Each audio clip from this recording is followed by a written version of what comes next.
माय माऊली नमस्कार. विविध ग्रंथातील महानग्रंथ श्री संत एकनाथ महाराज कृत श्री भावार्थ रामायण कथासार अभिवाचन करत आहे. युद्धकांड भाग 38. श्री गणेशाय नमः. सर्व यक्षांसह कुबेर, पितृगणांसह अर्यमा, प्रेतराज यम, देवांसहित इंद्र तेथे आला. समुद्रासह वरुण आला. शिवगणांसह शंकर, ब्रह्मदेव आले. रावण हा पूर्वीचा विष्णूचा पार्षद असल्यामुळे तो मृत्यूनंतर वैकुंठात गेला. तेथे त्याने दशरथाला रामाचे सर्व चरित्र ऐकविले. तेव्हा दशरथ सुद्धा आला. सर्व देवतांच्या वतीने ब्रह्मदेवाने रामाला विनवले की सीतेची उपेक्षा करू नकोस. जिच्यासाठी एवढा खटाटोप केलास तिचा आता स्वीकार कर. आणखी विचार करीत बसू नको. एवढे सर्वांचे म्हणणे ऐकून सुद्धा श्रीराम काही उत्तर न देता मौन राहिला. तेव्हा वानराने एकच कोलाहल मांडला. विभीषण, नळ, नीळ, सुग्रीव वगैरेने श्रीरामाची विनवणी सुरू केली. शेवटी हनुमान पुढे झाला. त्याने रामाची अनेक प्रकाराने वंदरणी केली. तो म्हणाला, आता सीतारामाची आणखी उपेक्षा करू नका. सर्वांची विनवणी दुर्लक्षून जर असे वागाल तर तुमच्या ब्रीदाला कमीपणा येईल. जिच्यासाठी सर्वांनी आपले प्राणपणाला लावले, जिच्यासाठी तुम्ही राक्षस कुळाचा निपात केला, ते तुम्ही असे वागलात तर सामान्य मानव तुमच्यात लोक काहीच फरक मानणार नाही. तुम्हाला निष्ठूर समजून भक्त तुमच्यापासून दूर जातील. असे सांगून त्याने रामाला चरणावर डोके ठेवले. त्या रामाने काय उत्तर दिले? अरे माझ्या मनीचे सांगतो ते ऐक. स्त्रियांच्या मोहाने थोर नागविले गेले तरी माझी पत्नी समोर येताच मला विरक्ती कशी उपजेल? पण तुझे सीतेचे विराहावस्थेचे वर्णन केले होते त्याची काहीच लक्षण मला दिसत नाही. ती तर आनंदित दिसते. तरी जर दिवे केले तिने तर माझी खात्री पटेल, नाही तर नाही. हे रामवचन ऐकून सर्वजण दिग्मूढ झाले. मारुती म्हणाला, सीतेच्या पातिव्रत्याच्या प्रभावानेच सर्वांना विजय मिळाला. हे उमगत नाही, ही दुर्दैवाची गोष्ट होय. त्याने सीतेला रामाचा हेतू कळविला. तेव्हा ती महासती अग्निदिव्य करायला तयार झाली. हे पाहणाऱ्या सर्वांच्या चित्तात हळहळ वाढले. लक्ष्मणाने अग्निकुंड तयार केले. हनुमंताने त्यात अग्नी चेतवला. सीतेने स्नान केले. ती कुंडापाशी आली. तिने धडधडणाऱ्या अग्नीमध्ये मूर्तिमंत रामाला उभा पाहून तिला आश्चर्य वाटले. तिने रघुपतीचा जय जयकार केला. कुंडात उडी घेतली. त्रिभुवनात त्यावेळी मोठा आकांत झाला. जमलेले सुरवर दुःखी झाले. वानरांच्या सैन्यामध्ये खळबळ माजली. हनुमंताने डोळे मिटून घेतले. श्रीराम निर्विकार मुद्रेने स्थिर नजरेने एकटक त्या कुंडातील अग्नीकडे पाहत तटस्थ उभे राहिले. काही क्षणातच जानकी पूर्वीपेक्षाही तेजस्वी स्वरूपात कुंडा बाहेर आली.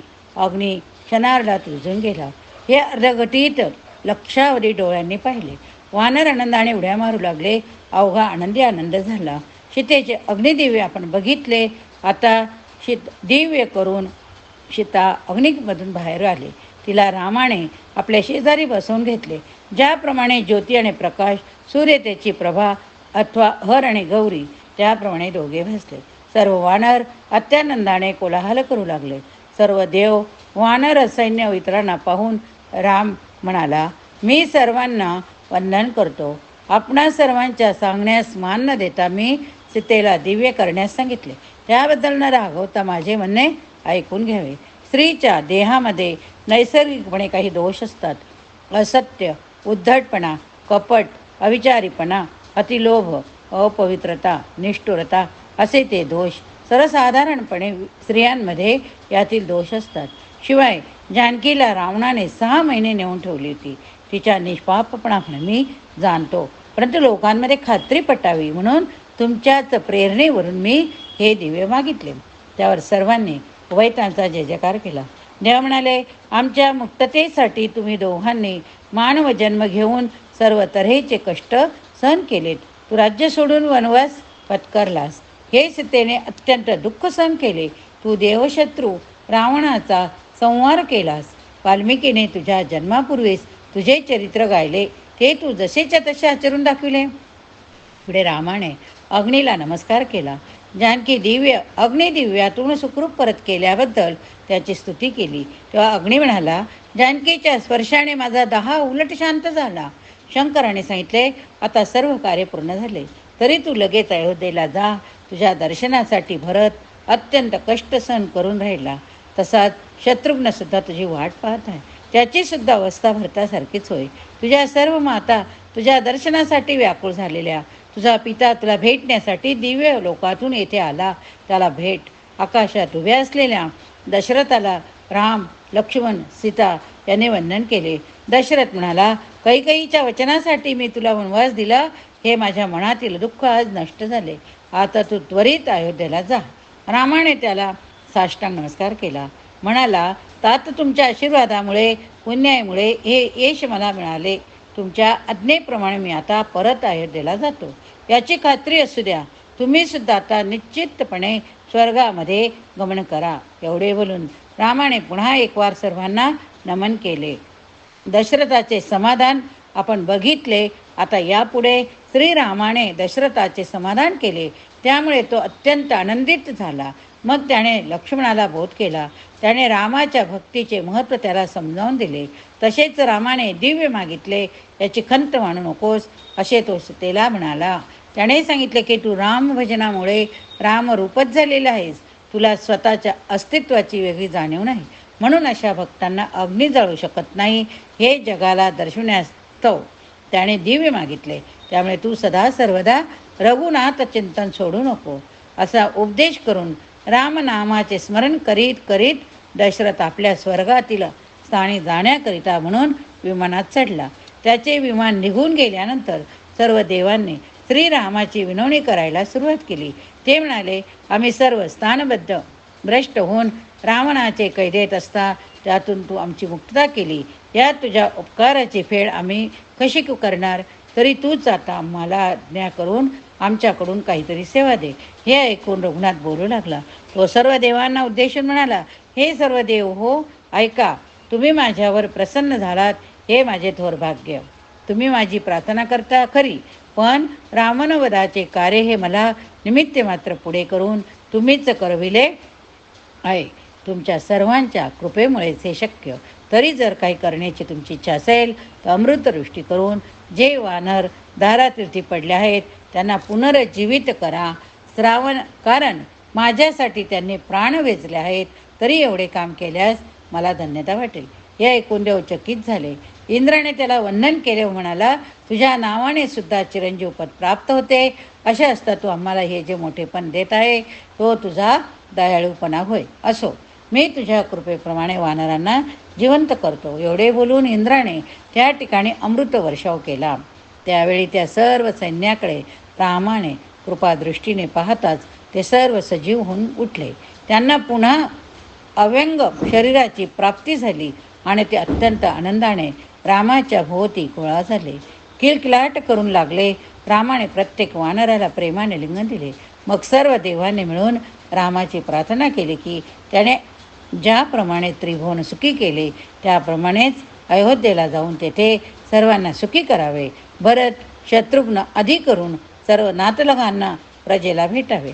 आणि ते पुढे म्हणाले, आमच्या सर्व देखत तू सीतेलाचा स्वीकार कर, म्हणजे आम्हाला समाधान होईल. त्यावर रामाने सीतेला जवळ बोलावून आपल्या शेजारी बसवले. तिच्यासारख्या आपली कशी विकल अवस्था झाली होती ते तिला सांगितले. मग विभीषणाच्या स्त्रियांनी उभयतांचे पूजन केले. सर्व देव रामाला वंदन करून मग आपापल्या लोकी निघून गेले. श्रीरामाने विभीषणाला चिरंजीव होण्याचे, अक्षय राज्य करण्याचे वरदान दिले. लंकेत जाण्याची आज्ञा केली. देवभक्तांचा आनंद योग आपण बघितला. आता तेव्हा आपण भक्तियुग अंतकरणाने विभीषणाने रामाचे पूजन सुरू केले. परंतु त्याला थांबवून राम म्हणाला, मी सांगतो ते थोडे ऐक. तू माझ्या अत्यंत प्रिय भक्त. तुझ्या मदतीमुळेच मी एवढ्या पराक्रमी रावणाचा निपात करू शकलो. तेव्हा तुझी इच्छा मी कशी मोडील. पण तूच विचार कर की माझे वनवासाचे व्रत मी भरताला भेटल्याशिवाय कसे संपवू. त्याने माझ्या प्रेमासाठी व्रत घेतलेले आहे. मी अयोध्येस न गेलो तर भरत प्राणत्याग करील. तरी व्रतस्थ असल्यामुळे मी राजोपचार स्वीकारणे योग्य होणार नाही. तेव्हा तू मजवर न रागवता लंकेत जा. तसेच ज्या त्रिजटा दाशीने सीतेचा बंदिवासात सांभाळ केला तिलाही सन्मान कर. तिची पूजा केल्यास माझीच पूजा केल्याप्रमाणे होय. तिने बंदिवासामध्ये सीतेची अतिशय काळजी घेतली, त्या कारणासाठी त्रिजटा मला अत्यंत प्रिय. हे वचन ऐकून तो लंकापती विभीषण म्हणाला, मी तत्काळ तिला या स्थळी घेऊन येतोच, पण धन्याने राजगृही प्रवेश केला नाही तर दासाने करणे उचित नाही. म्हणून आपण मला आपल्यासोबत अयोध्येला न्या. जर मला न घेता गेलात तर येथेच माझे प्राणतक्रमण होईल. रामाने त्याच्या मनातील भाव जाणला, त्याला आलिंगन दिले. विभीषणाने लागलीच दूतांना लंकेत पाठवले.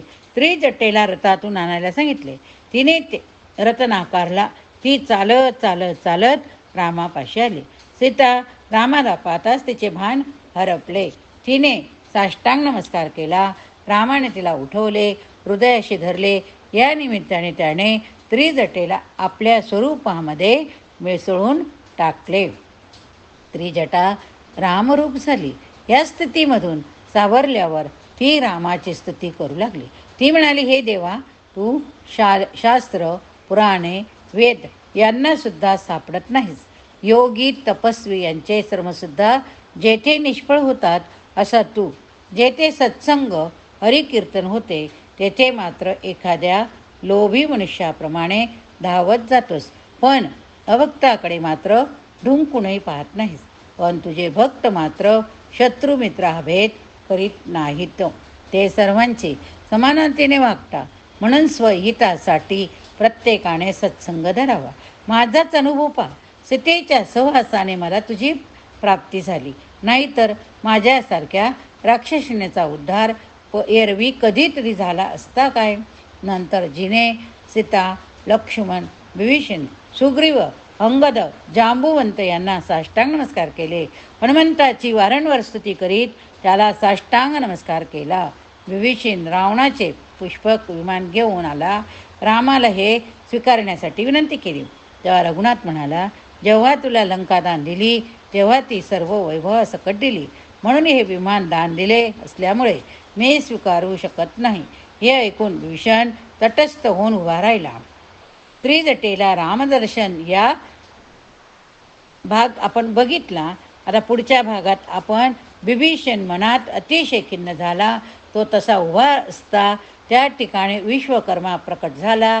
साष्टांग नमस्कार करून रामाला म्हणाला, मी तुम्हाला नवीन विमान बनवून अर्पण करतो.